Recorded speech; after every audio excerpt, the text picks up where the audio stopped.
बड़े लोकतांत्रिक बहस के शो देश की बहस में मैं दीपक चौरसिया अपने तमाम मेहमानों का, अपने तमाम पैनलिस्ट का, अपने तमाम दर्शकों का वंदन करता हूं, अभिनंदन करता हूं, नमस्कार करता हूं।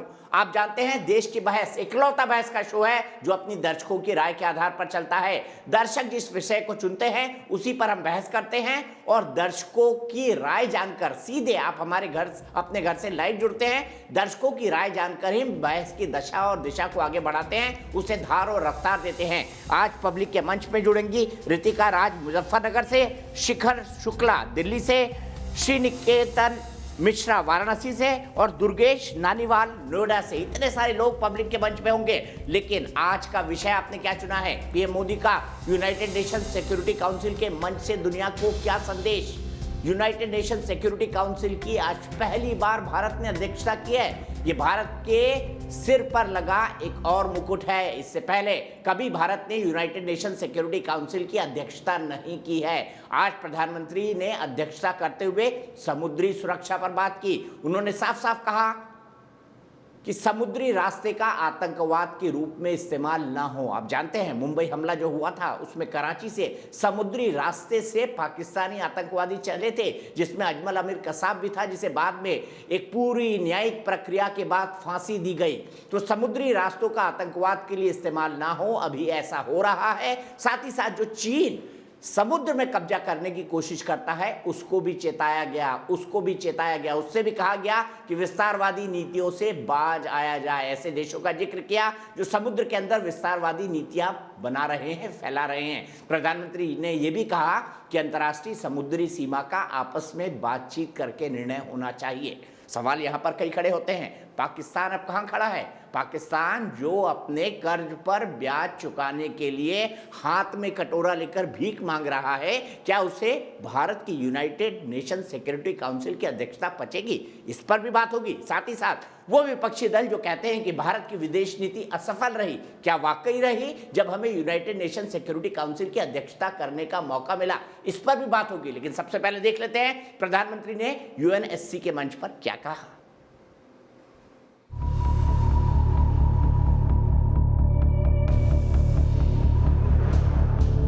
प्रधानमंत्री नरेंद्र मोदी ने संयुक्त राष्ट्र सुरक्षा परिषद की बैठक में आज इतिहास रचा है। हाई लेवल ओपन डिबेट की अध्यक्षता करते हुए प्रधानमंत्री नरेंद्र मोदी ने दुनिया के सामने समुद्री सुरक्षा को लेकर चीन और पाकिस्तान समेत समुद्र के रास्ते से बढ़ते आतंकवाद पर दुनिया को आगाह किया है। हमारी इस साझा समुद्री धरोहर को आज कई प्रकार की चुनौतियों का सामना करना पड़ रहा है। पायरेसी और आतंकवाद के लिए समुद्री रास्तों का दुरुपयोग हो रहा है। प्रधानमंत्री नरेंद्र मोदी इस तरह की परिचर्चा में दुनिया को संबोधित करने वाले भारत के पहले प्रधानमंत्री बन गए हैं। पीएम ने समुद्री विवाद का समाधान शांतिपूर्वक निकालने का भी आह्वान किया। अपनी साझा सामुद्रिक धरोहर के संरक्षण और उपयोग के लिए हमें आपसी समझ और सहयोग का एक फ्रेमवर्क बनाना चाहिए। लेकिन चीन का चाटुकार पाकिस्तान भारत के पीएम की अध्यक्षता देख बौखला गया है। दरअसल भारत इस समय पूरे अगस्त महीने के लिए यूएनएससी का अध्यक्ष है और बिना भारत की सहमति के इस मीटिंग में सदस्य देशों के अलावा कोई भी अन्य देश शामिल नहीं हो सकता। पाकिस्तान न्योता न मिलने की वजह से बौखलाया हुआ है।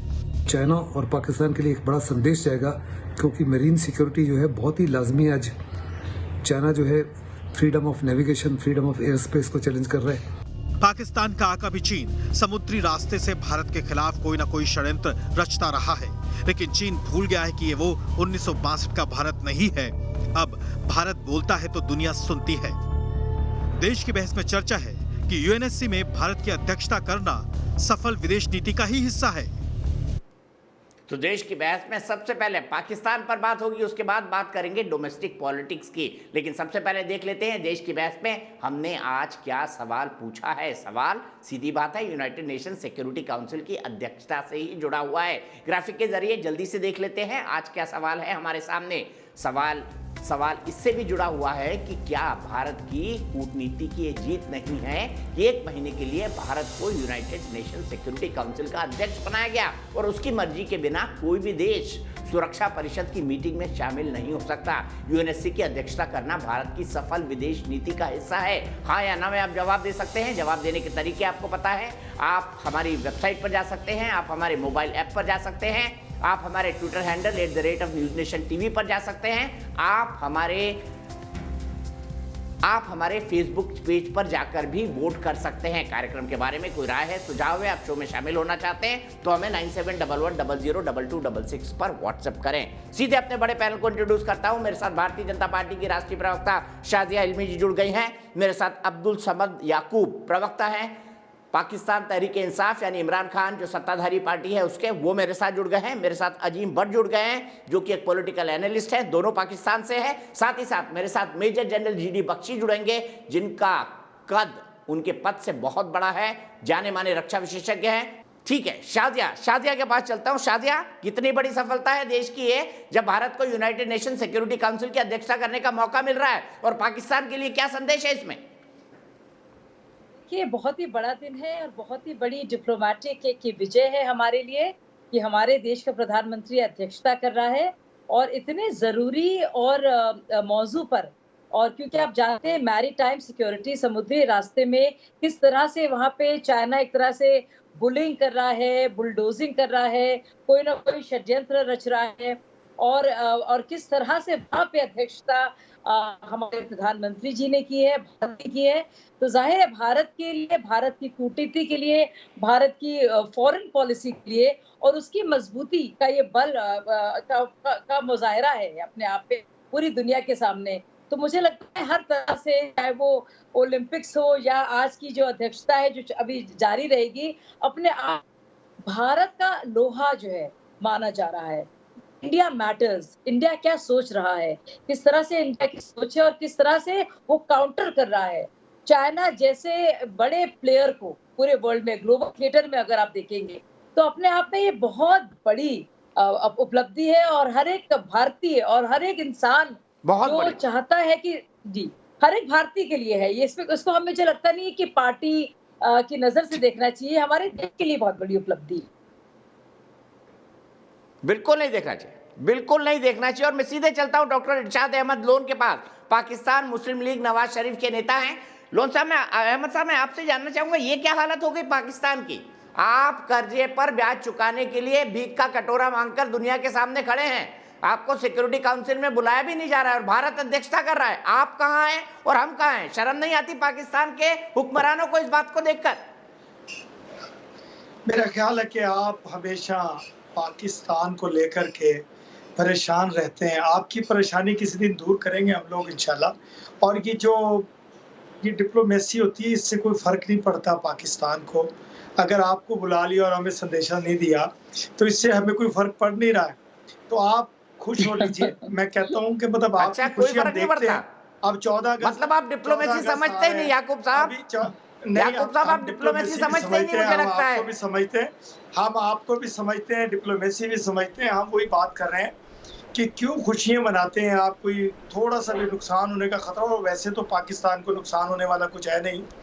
तो मैं ये समझता हूँ कि आप, अच्छा बताइए ना, आज कितना कर्जा मिला पाकिस्तान की तरफ? आप, हमें कर्जे की जरूरत नहीं है, अल्हम्दुलिल्लाह हम बड़े खुददार क्या हमारा। एक तरफ आप बेफिक्र रहिए। अरे आपको कर्जा चुकाने के लिए कर्जे की जरूरत है? सऊदी अरब आपसे तकादा कर रहा है, तकादा समझते हैं ना? वही कह रहा हूँ, देखिए कभी आप सऊदीया की बात करते हैं, कभी आप चाइना की बात करते हैं, जितने भी हमारे दोस्त हैं, आपको उनकी क्यों फिक्र है? हमें पता है कि पाकिस्तान को क्या करना है। पाकिस्तान अपनी हिफाजत और अपना दिफा करना जानता है। के साथ वैश्याना हरकतें हो रही है, वहाँ तो बोलते नहीं है। आप बताइए, खत्म कर लीजिए उनको। अल्हम्दुलिल्लाह, सुभान अल्लाह, अल्हम्दुलिल्लाह, बिस्मिल्लाह करते रहते हैं। तब आपको अल्लाह में नहीं याद आते? तब आपको मुसलमान होने का एहसास नहीं होता? अभी आप अल्हम्दुलिल्लाह का इस्तेमाल कर रहे हैं। तब आप हिम्मत है आपकी की चाइना के खिलाफ? हमारी हिम्मत है तो क्या आप चाइनीज कॉलोनी बन के रहते हैं? तब तो जी आपकी हिम्मत है, आपकी हिम्मत है जी, बिल्कुल है। अभी तो हाँ, हमारा खौफ आपको सताता है हर वक्त। पाकिस्तान का खौफ दिल में, दिमाग में, आपकी सरहदों पे पाकिस्तान का खौफ रहता है। हमारे तो साए से भी डरते हैं। इतनी बेशर्मी जलालत है। करते हैं। अफगानिस्तान के एम्बेसडर की बेटी, अफगानिस्तान के एम्बेसडर की बेटी के साथ दुर्व्यवहार होता है, गलत सलूक होता है, क्या हुआ? बहुत तहजीबी होती है। कुछ भी नहीं हुआ ना, कुछ नहीं करते। आपने उसका बाकायदा अफगानिस्तान में आप लोग क्या कर रहे हैं? आपके हिंदुस्तान ने और यहाँ पे बड़े हिंदुस्तान ने मेरी बहन करते हैं। आप लोगों ने चर्चा तो बहुत मैं किया। आपको याकूब साहब बताऊं, मैं शाजिया में एक बात बोलना चाहता हूं इनको। जी बोलिए। शाजिया में इनको एक बात बोलना चाहता हूं। शाजिया और मैं दोनों पत्रकार थे और हम जब डिस्कस करते थे पाकिस्तान की बात, तो हम पाकिस्तान को क्या मानते थे? आप बोल रहे हैं खौफ है, हम ये मानते थे पिद्दी और पिद्दी का शोरबा, उससे ज्यादा पाकिस्तान कुछ नहीं है। तो बिल्कुल यही तो बात है। ये पिद्दी क्या कहेंगे याकूब साहब?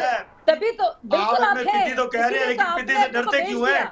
आपने बेच दिया। आपकी तो जान निकलती है हमारा नाम सुन करके, सब कुछ खत्म कर दिया। पाकिस्तान का नाम सुन करके जान निकलती है। होता होगा, आपको फिक्र होनी चाहिए कि आपके घरों में क्या होगा, आपके बच्चों के साथ क्या हुआ। कुछ नहीं होगा पेशावर में याद कुछ नहीं होगा। हमारे बच्चे भी महफूज हैं, हम भी महफूज हैं, हमारा मुल्क भी महफूज है।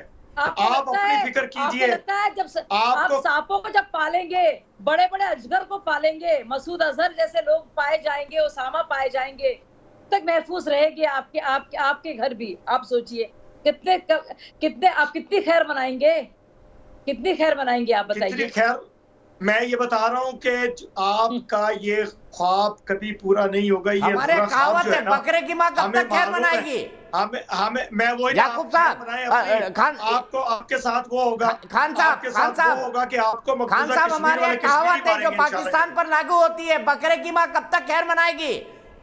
एक दिन तो कटना ही है। बकरे की माँ, ये बकरा कभी चढ़ जाएगा आप लोगों पे, देख लीजिएगा,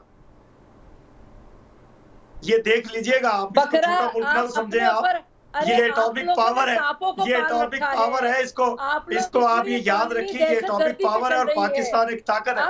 मैं वही कह रहा हूँ ना, ये आपका ख्वाब है, ये अधूरा ख्वाब कभी पूरा नहीं होगा। मुझे अरे इस एटॉमिक पावर को यूनाइटेड नेशन सिक्योरिटी काउंसिल की बैठक में क्यों नहीं बुलाया गया? खान साहब जरा बताएंगे क्यों नहीं बुलाया गया? बताइए ना। इंशाल्लाह बुलाएंगे, मैं वही कह रहा हूँ बुलाएंगे। अभी जरा थोड़ा सा सब्र कीजिए, धीरज रखिए। इंशाल्लाह बोलते रहेंगे, लेकिन बुलावा नहीं आएगा। कुछ नहीं बिगड़ा तो इंशाल्लाह हमारा तो अल्लाह मुहाफिज है, अल्लाह को याद करते हैं हर वक्त। हम मुसलमान हैं, अल्लाह की हिफाजत करते हैं हमारी, और अल्लाह के करम से हम लोग अपनी हिफाजत करनी जानते हैं। आप बेफिक्र रहिए शाजिया। मेरी बहन शाजिया भी एक मुसलमान है, मेरी बहन शाजिया भी एक मुसलमान है, और उस मुसलमान परिवार से कानपुर के जिसने स्वतंत्रता संग्राम में काम किया। सुन लीजिए उनकी बात क्या कह रही है वो। खान साहब सुन लीजिए शाजिया से, शाजिया खुद एक मुसलमान है। अल्लाह का ना इस्तेमाल कीजिए, अपने सियासी मंसूबों के लिए अल्लाह का नाम बेजा ना इस्तेमाल कीजिए, इससे बड़ा गुनाह नहीं हो सकता। अब एक आम इंसान को, शाजिया मुझे ये बताइए, शाजिया उसको मारने के लिए, उसको दहशतगर्दी का शिकार बनाने के लिए अल्लाह को ना इस्तेमाल कीजिए, अल्लाह का ना इस्तेमाल कीजिए शैतानी काम के लिए, अपने शैतानी काम के लिए, अपने शैतानी सोच के लिए अल्लाह को ना लाइए बीच में। आप इतना खौफ ना कीजिए, हिंदुस्तान में रहते हुए मुसलमान हैं, आप मुसलमान की बात कीजिए। आप सोच हैवानियत आप अपनी नौकरी पूरी ना कीजिए हिंदुस्तान में, नाम ले रहे अल्लाह का, जी बिल्कुल। और सोच है हैवानों जैसी, शैतान काम कर रहा है। कौन सी सोच है मुझे ये बताओ? शैतानों बात तो आप कर रहे हैं, आपको लग रहा है बहुत अच्छा है, आपको चुके खौफ है, आप मुसलमान हिंदुस्तान में अकलियत में है, इसलिए आप खौफजदा हैं हिंदुस्तान से।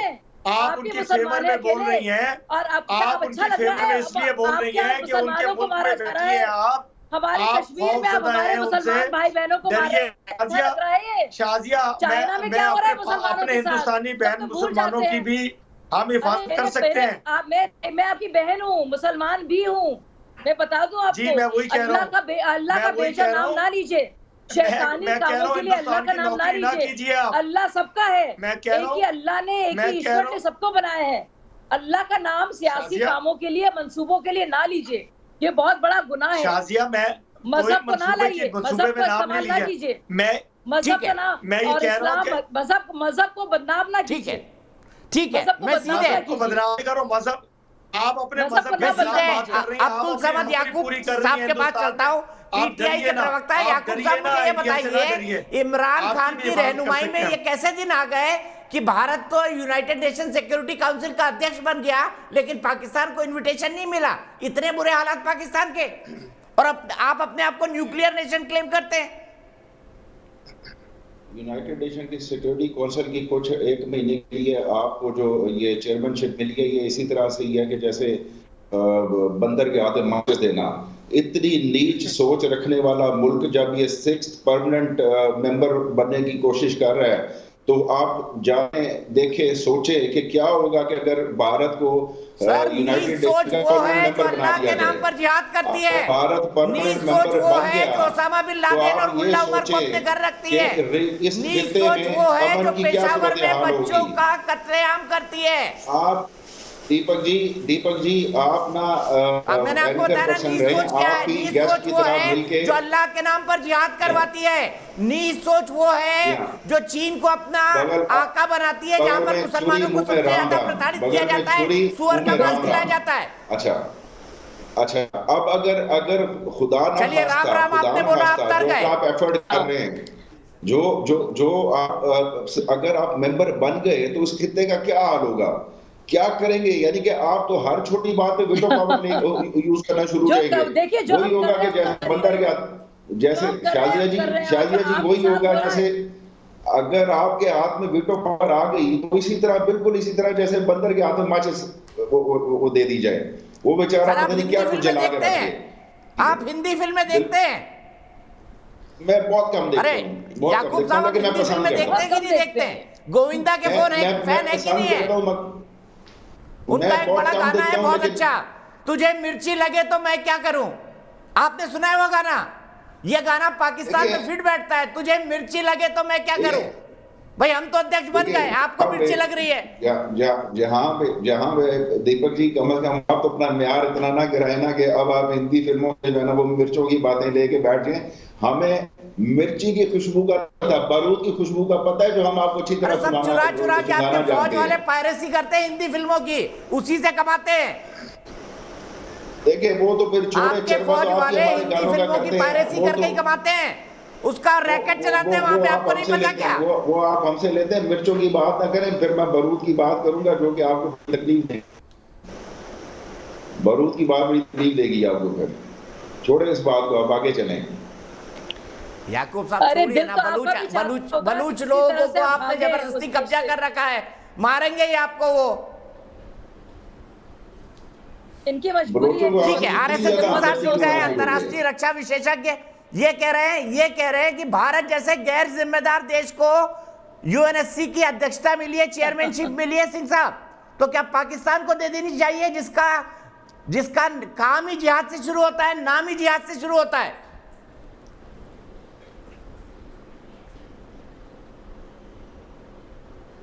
नहीं, इनको हमारे रसूख से बहुत इनको परेशानी हो रही है। शायद कभी कहीं ये भी इनको वो चोट लगी है और दर्द बहुत तेज़ हो रहा है कि हम ओलंपिक में इतना हमने शानदार प्रदर्शन किया और देखिए पाकिस्तान का जिहाद तो ओलंपिक्स में काम नहीं आया। अब जब हमारे प्रधानमंत्री, पहली बार कोई प्रधानमंत्री यूएन सिक्योरिटी काउंसिल को एड्रेस कर रहा है और इसका तात्पर्य यह है कि हम ने इस बात पर असर्ट किया है कि हम एक समुद्री, एक मैरीटाइम पावर हैं। और मैं आपको बता दूं, और यूं ही नहीं कह रहा हूं क्योंकि आप बैठे हुए हैं, लेकिन मैं बता दूं कि अगर हिंद महासागर में और साउथ चाइना सी में अगर कोई चुनौती दे सकता है आपके आका चीन को, तो वो हिंदुस्तान है। और हमने कोई इसमें ना हम कभी झुके हैं, जहाँ तक हमारी जो मैरीटाइम इंटरेस्ट का सवाल है, और ना हम इसमें पीछे हटने वाले हैं। अभी हमने 3 जहाज़ भेजे हैं, ये INS रणविजय, शिवालिक और कोराई, ये 3 जहाज़ गए हैं। ये साउथ चाइना सी का पेट्रोलिंग कर रहे हैं, ठीक है ना। तो हमारा जो act Asia, south east Asia जो हमारी पॉलिसी है, उसके तहत हम अभी जाके वहाँ गुआम में भी हम एक्सरसाइज कर रहे हैं, यूएस जापान ऑस्ट्रेलिया के साथ, आपको क्वाड का है। और इसमें हमको कोई, ये हमारी रणनीति है, ये हमारी रणनीति है और उसी का आप ये जो रिफ्लेक्शन देख रहे हैं आज, और पूरी दुनिया हमारा लोहा। तो आप इसको कृपया ये जिहाद के ही संदर्भ में सब कुछ ना देखें। ये हम एक प्री एमिनेंट पावर है साउथ एशिया में ही, केवल नहीं, साउथ एशिया में तो आपके जैसे नालायक देश भी हैं, केवल साउथ एशिया में ही नहीं, हम इंडियन ओशन के हम सबसे प्री एमिनेंट पावर है।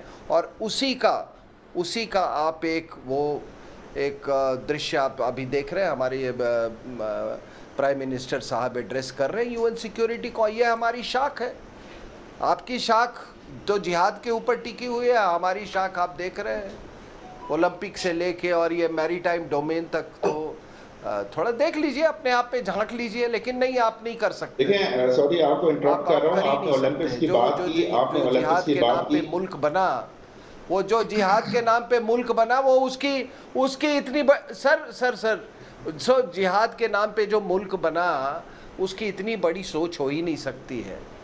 वो उसका आपकी नज़रें खैबर के बियॉन्ड जा ही नहीं सकती हैं।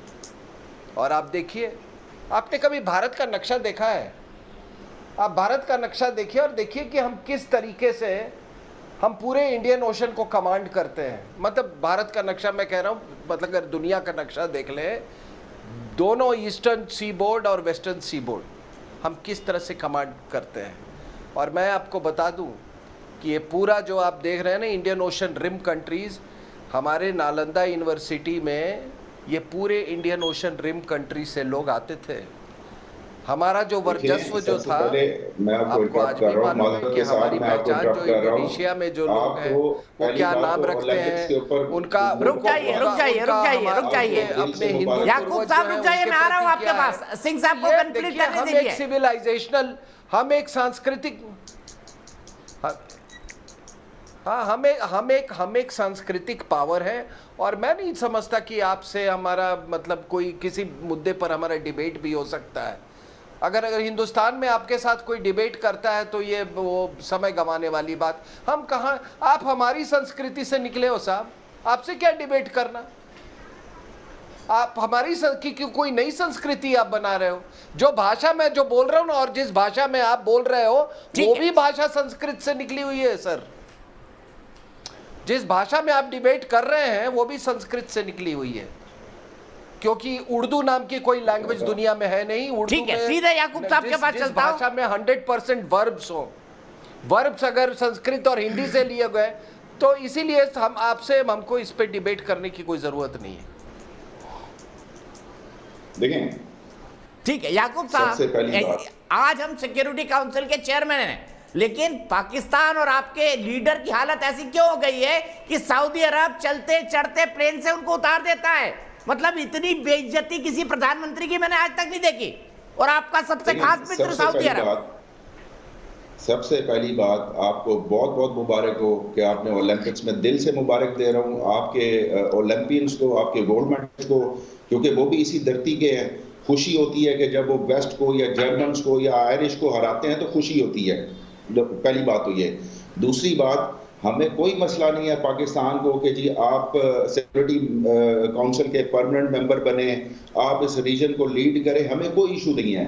हम सिर्फ ये चाहते हैं कि इंडिया जो अनरिजॉल्व्ड इशू है, कश्मीर हो गया, बाकी हो गया, जब आप जाएंगे इंटरनेशनल कम्युनिटी में लीड करने इस खिते को, तो आप कम से कम इखलाकी तौर पे आपके ऊपर ये कश्मीर के दब्बे, ये इस तरह की चीजें नहीं होनी चाहिए। आप इन इशू को रिजॉल्व करके मॉरल हाई मॉरल ग्राउंड्स के ऊपर जाके आप अपने आप को वहां करें। हमें आपकी माइंड से आप इखलाक की बात कर रहे हैं, बड़ी हंसी की बात है कि आप इखलाक की बात कर रहे हैं। कोई स्टेक नहीं बचा पाकिस्तान का कश्मीर में। क्विक जवाब देंगी साजिया इल्मी। साजिया बताइए, पाकिस्तान का कोई स्टेक है कश्मीर में? 370 हटने के बाद साजिया क्विक जवाब मुझे ब्रेक लेना है। जो थोड़ा बहुत दावा आप करते हैं वो दहशतगर्दी के जरिए करते हैं, क्योंकि उस पर आपकी पूरी दुकानदारी चलती है। आपका वजूद है दहशतगर्दी, उसी वही टेररिस्ट स्टेट है आप लोग, रोग स्टेट है आप लोग। तो इसलिए आप कश्मीर से ना आपको कोई मतलब है, आपको तो अपने बच्चों से ही कोई मतलब नहीं, आपको अपने देश की खुशहाली से मतलब नहीं। कश्मीर जरूरी आपके लिए मजबूरी इसलिए बन जाती है दहशतगर्दी करना, खौफ पैदा करना, क्योंकि भाई कैसे थोड़े बहुत असला जो आप इस्तेमाल करेंगे, टेररिस्ट पैदा करेंगे, कहाँ से आपकी दुकान चलेगी, तो वो आपकी आर्थिक मजबूरी और माशी मजबूरी मैं समझ सकती हूँ। लेकिन आप अखलाक की बात करते हैं तो बड़ी हंसी आती है मुझे, क्योंकि आप तो चाइना के गुलामी जी, मुझे भी हंसी आती है अखलाक की बात के ऊपर जब आप अपनी पंडित सुंदरलाल की रिपोर्ट पढ़े हैदराबाद। ठीक है, वाकई साजिया बिल्कुल ठीक कह रही है, चाइना की गुलामी, पाकिस्तान अब चाइना की एक कॉलोनी से ज्यादा कुछ नहीं है। फिलहाल एक ब्रेक के लिए रुक रहा हूं, लेकिन अगले हिस्से में बात करेंगे भारत की विदेश नीति की कि क्या आज प्रधानमंत्री की अध्यक्षता करना और भाषण देना यूएनएससी में भारत की विदेश नीति की जीत है। ब्रेक के बाद